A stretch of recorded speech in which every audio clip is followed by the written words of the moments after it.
भगवान कपिल कहते हैं रोज चिंतन करो, मुस्कुराते रहो, प्रभु क्या ध्यान करते रहो। हर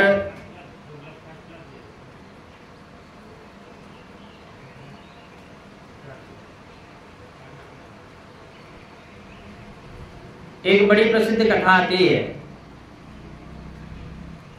और वो एक सेठ जी थे और बड़े कंजूस थे, और कंजूस इतने थे कि जीवन में कभी 1 रुपए उन्होंने दान नहीं किया, और चमड़ी चली जाए तो चली जाए लेकिन दमड़ी ना जाए, ऐसा उनका स्वभाव था। और जब वृद्धावस्था हो गई तो लोगों ने कहा भले आदमी कुछ तो कर, अब जा करके कुछ दान करो।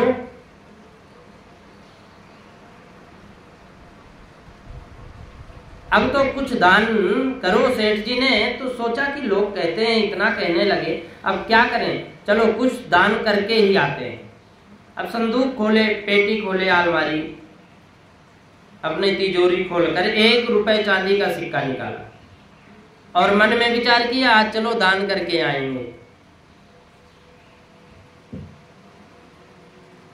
दान करके आएंगे। वो चांदी का सिक्का हाथ में लिए, मुट्ठी में बंद कर लिए और चल दिए। अब शनिवार का दिन था, हनुमान जी के मंदिर में गए, वहां लाइन लगी हुई थी। अब वो भी पंडित जी, सेठ जी भी लाइन में खड़े थे। उन्होंने देखा, बार बार देखें, अब से जब मुट्ठी बंद होगी तो वो पसीना तो आएगा ही। तो देखे गीला हो गया, तो उसने कहा मित्र, बोले मित्र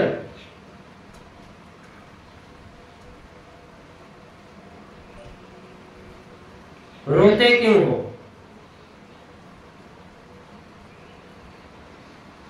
बार बार रुपये को पैसे को देखता है, फिर मुट्ठी बंद करता है। जब नंबर आया तो मंदिर में पहुंचा, मुट्ठी में रुपए था।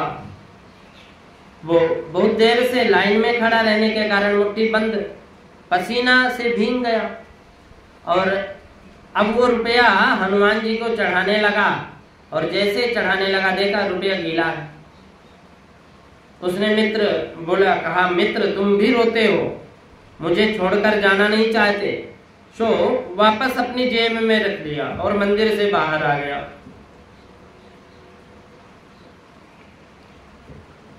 एक दिन उसी सेठ को जगत गुरु वल्लभाचार्य जी महाराज का दर्शन हुआ। तो जगत गुरु वल्लभाचार्य जी महाराज ने कहा भगवान के से मिलने के लिए पैसे की क्या जरूरत है। एक दिन गए जगत गुरु वल्लभाचार्य जी महाराज के पास, तो बोला महाराज अब तो मरने का समय मेरा आ गया, मैं भी भगवान की भक्ति करना चाहता हूँ, लेकिन गुरुजी मैं सुनिए ऐसी भक्ति बताना जिसमें भगवान तो मिले लेकिन पैसा खर्च ना हो। तो जगत गुरु भगवान वल्लभाचार्य जी महाराज कहते हैं कि भगवान पैसे से नहीं मिलते, पैसों से क्या, पैसे से भगवान कभी नहीं मिलते, आवश्यकता ही नहीं है पैसे की। मैं जो बोलूं वो करोगे?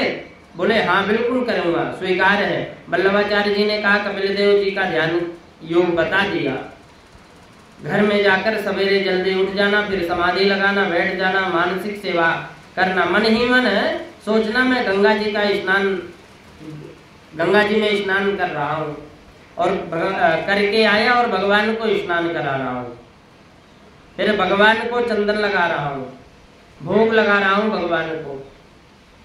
इसको बोलते हैं मानसिक पूजा। पैसे तुम्हारे लगेंगे नहीं, पूजा तुम्हारी पूरी हो जाएगी। तो वो गया और रात जल्दी उठ करके वैसा ही नियम करने लगा जैसे जगतगुरु वल्लभाचार्य जी महाराज ने बताया। 3:30 बजे, दूसरे दिन तो पहले दिन जैसे उठा और बैठ गया 3:30 बजे, समाधि में बैठ गया। मैं भगवान का दिव्य पार्षद हूँ, मैं गंगा स्नान करने जा रहा हूँ, सोने के घड़े में गंगा जल भर के लाया, मेरे घर में ठाकुरवाड़ी है, यहाँ मेरा छोटा सा गोपाल है, उनको उठाने लगे। मन ही मन उत्तिष्ठ गोविंद उत्तिष्ठ गोविंद उत्तिष्ठ गरुणध्वजः उत्तिष्ठ कमलाकांत त्रैलोक्य मंगलम कुरु। भगवान को उठाए और भगवान को मैंने उठाया, भगवान को स्नान करा रहा हूँ, अब वस्त्र पहना रहा हूँ, ये उनको माला पहनाई, फिर चंदन लगाया, कितना आनंद आ रहा है कुछ भी नहीं, मन ही मन। बड़े से चांदी के कटोरे में गर्म गर्म गाय का दूध शक्कर मिलाकर लड्डू गोपाल को भोग लगाया, फिर चरणों से लेकर मुखारविंद पर्यंत भगवान का चिंतन किया। सेठ गया कहीं नहीं, अपने कक्ष में बैठे बैठे भगवान, लेकिन मानसिक पूजा हो रही है भगवान की। पहले दिन पूजा में 5 मिनट लगे, कोई असर मन में पड़ा नहीं। दूसरे दिन 7 मिनट, तीसरे दिन 10 मिनट मानसिक पूजा चलती रही, 20 मिनट चली, फिर आधा घंटा चली। परिणाम ये हुआ कि 5 वर्ष निकल गए मानसिक पूजा करते करते। अब तो ये 5-5 घंटे एक आसन में बैठ करके समाधि लगा लेता। मानसिक पूजा निरंतर चलती रही। मैं प्रभु का पार्षद हूँ, स्नान करा रहा हूँ, लेकिन लोभी तो था ही। तो 5 वर्ष जब हो गए, तन्मयता और बढ़ने लगी। तो एक दिन क्या हुआ कि प्रभु को वस्त्र पहना रहा था, मन में ही, मानसिक ही, और प्रभु के चंदन लगा रहा था, फिर माल्यार्पण कर रहा, फिर सुंदर अलंकृत वस्त्र धारण किया। रोज की भांति गर्म गाय का दूध कटोरे में भरकर शक्कर मिला रहा था और मिला करके भोग रख दिया। लेकिन आज क्या हुआ कि दूध में शक्कर ज्यादा पड़ गई। भगत की आंखें बंद हैं, सोचा ये तो गड़बड़ हो जाएगा, शक्कर ज्यादा पड़ गई। मन कहता है पड़ी रहने दो। फिर मन कहता है कि अरे वाह, ऐसे कैसे पड़ी रहने दो, एक दिन की पूजा थोड़ी है, रोज रोज की पूजा है, इस शक्कर से तो मैं 3 दिन भोग लगा सकता हूँ। तो मन कहता है अभी चीनी घुली नहीं, दूध में निकाल कर रख लो, कल काम आ जाएगी। भगत ने दूध में हाथ डालकर जैसे ही चीनी निकालना चाहा, मेरे गोविंद प्रकट होकर भगत के हाथ को पकड़ लिया और बोले, भगत जी दूध में चीनी ज्यादा पड़ गई तो पड़े रहने दो, तुम्हारा खर्च थोड़ी लग रहा है, ये तो मानसिक पूजा थी, ये मानसिक दूध है, मानसिक चीनी है, तुम्हें मानसिक चीनी में चिंता क्यों है? भगत ने कहा, वो तो चीनी ज्यादा डालने से खुश होते हैं, आप मुझे यदि मालूम होता तो मैं पहले ही दिन चीनी ज्यादा डाल देता। ये 5 वर्ष तक 5-5 घंटे पूजा करने की क्या जरूरत थी? तो तात्पर्य ये चीनी से नहीं है, बताना ये चाहते हैं कि मानसिक पूजा करते करते, चिंतन करते करते मन इतना एकाग्र हो गया कि उसे लगा कि वास्तव में सत्य की पूजा है। इसे कल्पना नहीं कहते। परमात्मा कभी काल्पनिक नहीं होता। परमात्मा को काल्पनिक मानकर पूजा करना अपराध है। वो सत्य है, सत्यम परम धीमहि, साक्षात सत्य है, श्री कृष्ण है। भगवान कपिल कहते हैं कि ऐसा मानसिक पूजन नियमित जो करता है, धीरे धीरे उसका मन एकाग्र हो जाता है।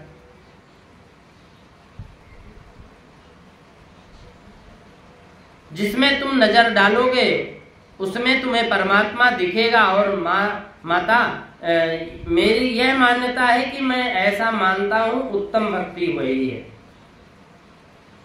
अहम सर्वेषु भूतेषु भूतात्मा वस्थितः सदा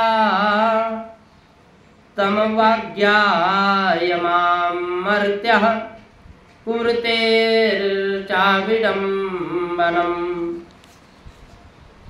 कण कण में रहने वाले मुझ परमात्मा को जिसने सपन में नहीं देखा, उस व्यक्ति की मूर्ति पूजा में भी मैं उसे मिलने वाला नहीं हूं। कण कण में रहने वाला मुझ परमात्मा को जिसने सब में नहीं देखा, उसकी मूर्ति पूजा तो ऐसे है जैसे राख में किया गया हवन। मंदिर हम जरूर जाएं, मंदिर में परमात्मा की अर्चन करें, पूजन करें, परमात्मा का वंदन करें, आरती करें, लेकिन ये बात जरूर मन में बैठाएं, जो परमात्मा मंदिर में बैठा है वो कुत्ते में भी बैठा है, वो गधे में भी बैठा है। महाराष्ट्र के परम संत एकनाथ जी महाराज हुए।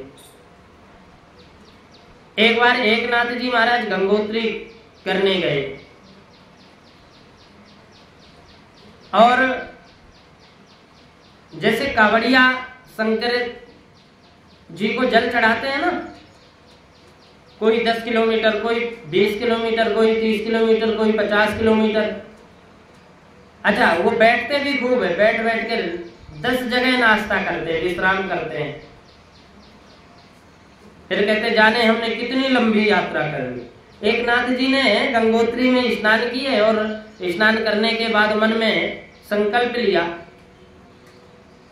कि लोग भी जाते हैं, स्नान कराते हैं भगवान को, चलो हम भी कावड़ लेकर चलते हैं। तो कमंडलों में जल, गंगा जल भर लिया और भर करके संकल्प किया कि सारी दुनिया के लोग भगवान रामेश्वर को जल स्नान कराते हैं, कृतार्थ होते हैं, तो मैं एक संत हूं। मन में संकल्प किया गंगोत्री का जल लेकर के भगवान रामेश्वर को चढ़ाऊंगा। अब वहां गंगोत्री कहां, रामेश्वर कहां, पैदल चलकर, चरणों में पादुका भी नहीं। मन में संकल्प लिया कि मैं कहीं बीच में बैठूंगा नहीं, दिन भर चलूंगा, रात्रि में विश्राम लूंगा। तो गंगोत्री का जल कमंडल में लेकर पद यात्रा शुरू कर दी। अब 12,500 किलोमीटर तक पैदल चले। गंगोत्री से यमुनोत्री, फिर केदारनाथ, फिर बद्रीनाथ गए, फिर हरिद्वार, वृंदावन आए, पुष्कर आए। ऐसे ऐसे घूमते घूमते उनको 6 वर्ष का समय लगा। अब 6 वर्ष में पहुंचे भगवान रामेश्वरम के धाम। अब जैसे मंदिर के सामने पहुंचते हैं तो पैरों में देखो, विचार करो, पैरों में छाले पड़े, पांव सूज गए, लेकिन मन में संकल्प ये कि भगवान शंकर को रामेश्वरम जाकर के रामेश्वर को भगवान जल चढ़ाऊंगा, तभी विश्राम करूंगा। रामेश्वर भगवान का मंदिर केवल 5 किलोमीटर की दूरी पे शिखर दिख रहा था। एकनाथ जी ने सोचा अब तो नजदीक है, अब आधा पौन घंटे में पहुंच जाऊंगा, तो रामेश्वर भगवान को जल चढ़ाऊंगा। इतने में एक नाथ ने देखा, एक नाथ ने देखा कि जंगल में एक गधा तड़प रहा था। एक नाथ ने ध्यान लगाकर देखा तो वो गधा पानी के लिए तड़प रहा था, ये प्यासा है, मर जाएगा। उस संत ने जरा भी मन में विचार नहीं किया, तुरंत कमंडल के गंगा जल को लेकर वहां गए और संपूर्ण जल गधे को पिला दिए।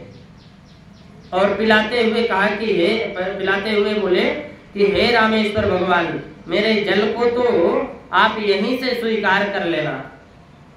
आप सत्य समझे गधे में से शंकर भगवान प्रकट हो गए और बोले कि एकनाथ, तुमने मुझे इस रूप में भी पहचान लिया। एकनाथ जी चरणों में गिरकर बोले, प्रभु ऐसी कौन सी जगह है जहां आपका वास नहीं है। कपिल भगवान कहते हैं, माता उत्तम भक्त वही है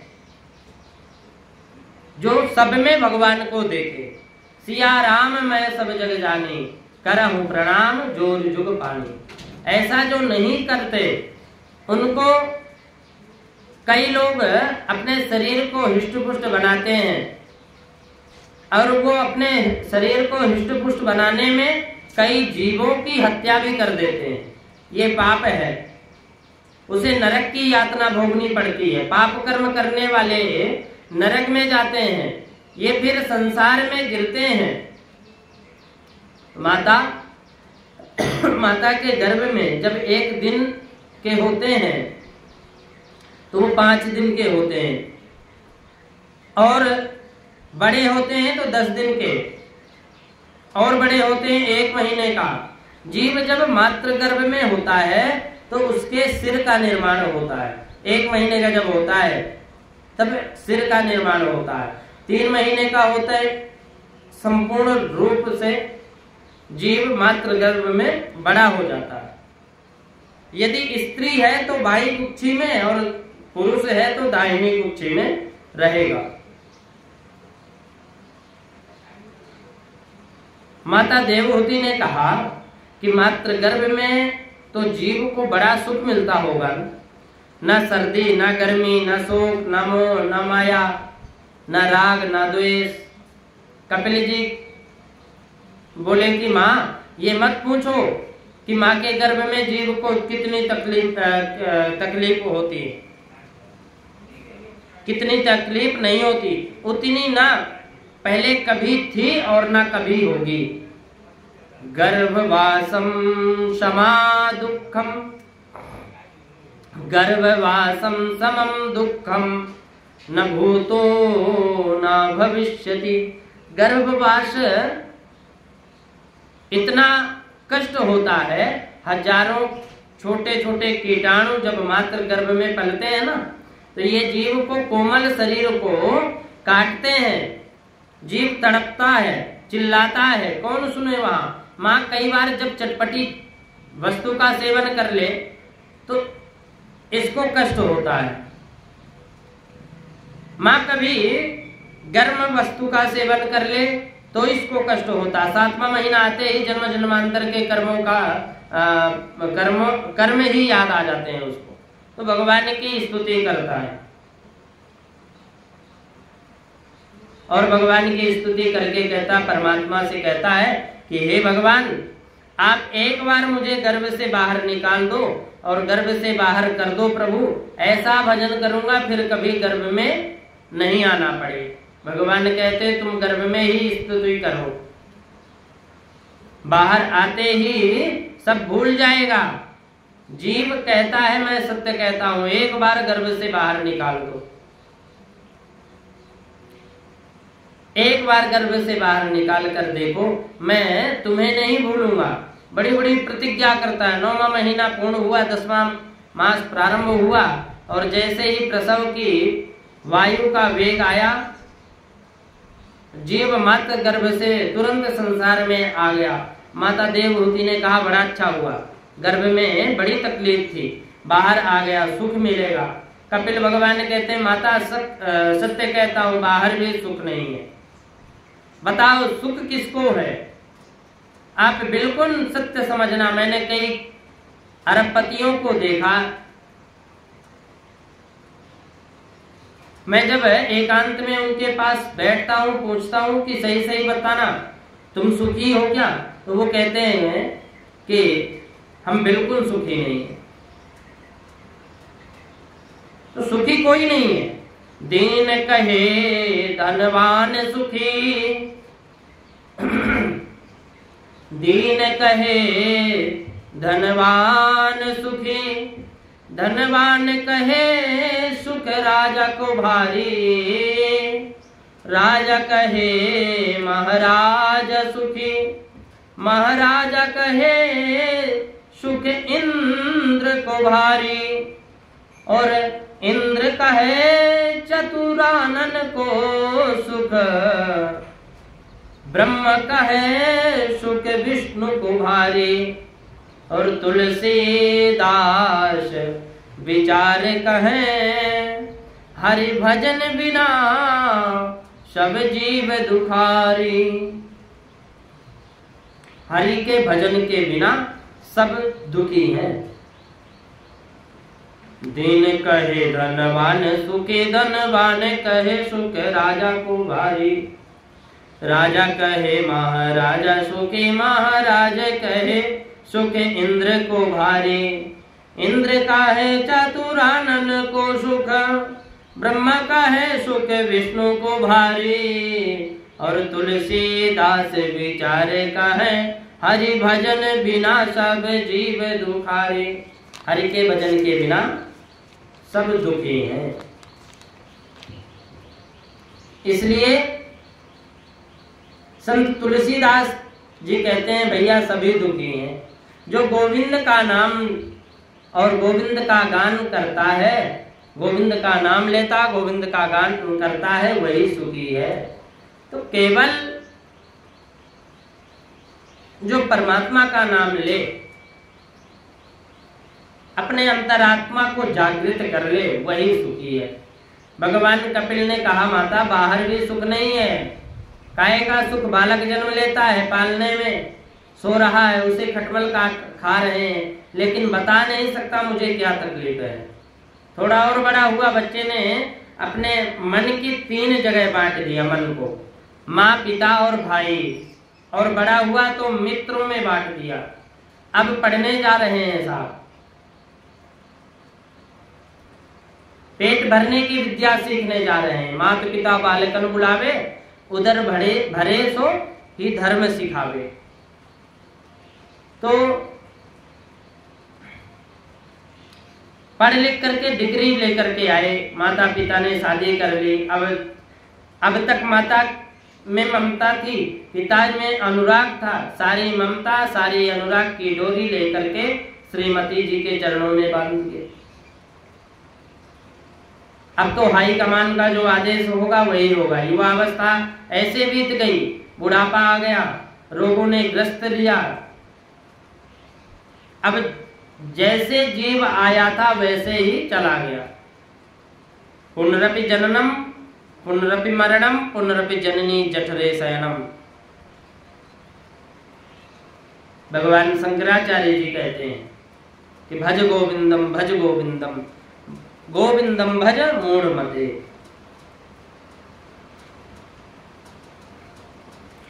तस्मान् कार्यः संत्रासु न कार्पण्यम न संभ्रमः, बद्ध्वा जीव गतिम धीरो मुक्त संगश्चरेदिह।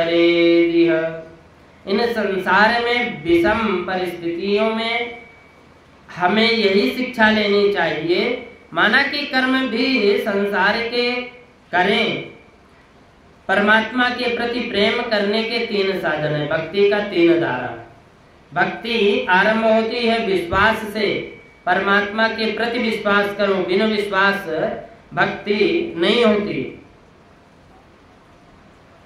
यदि विश्वास नहीं है तो आप कितनी भी पूजा करें कोई फायदा नहीं है।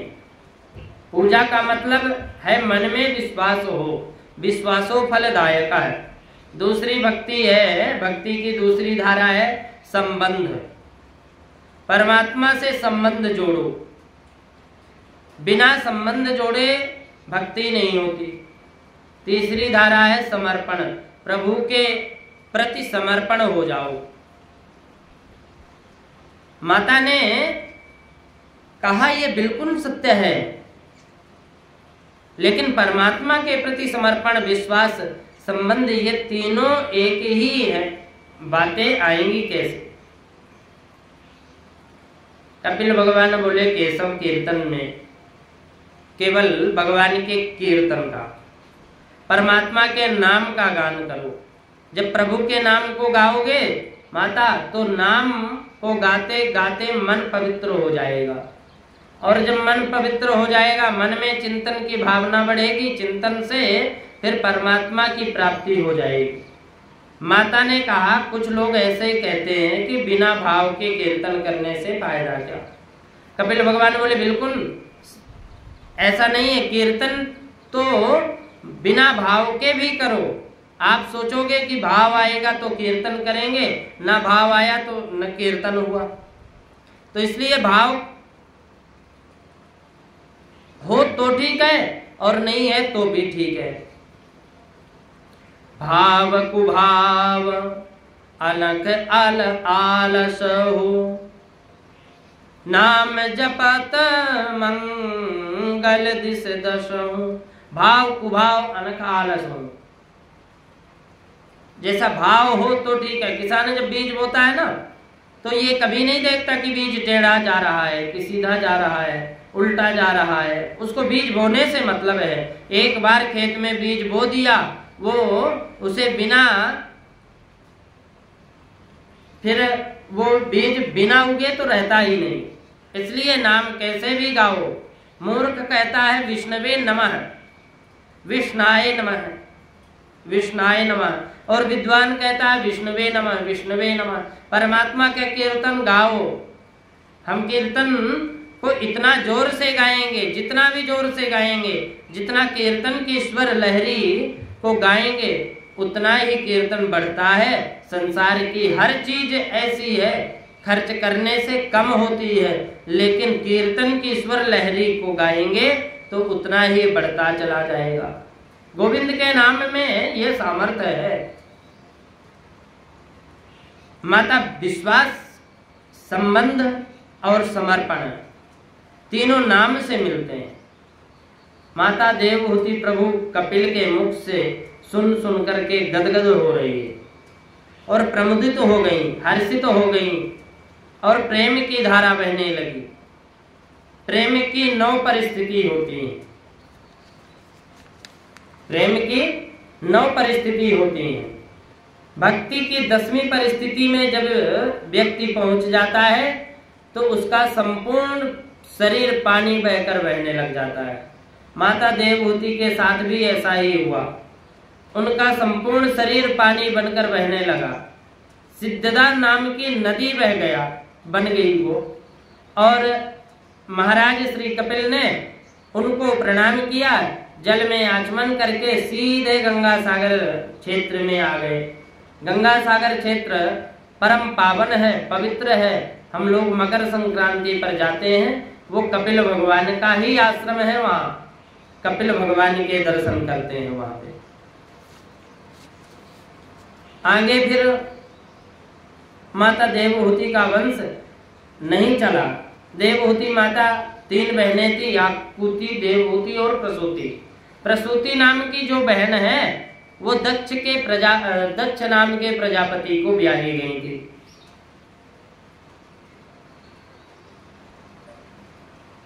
दक्ष नाम के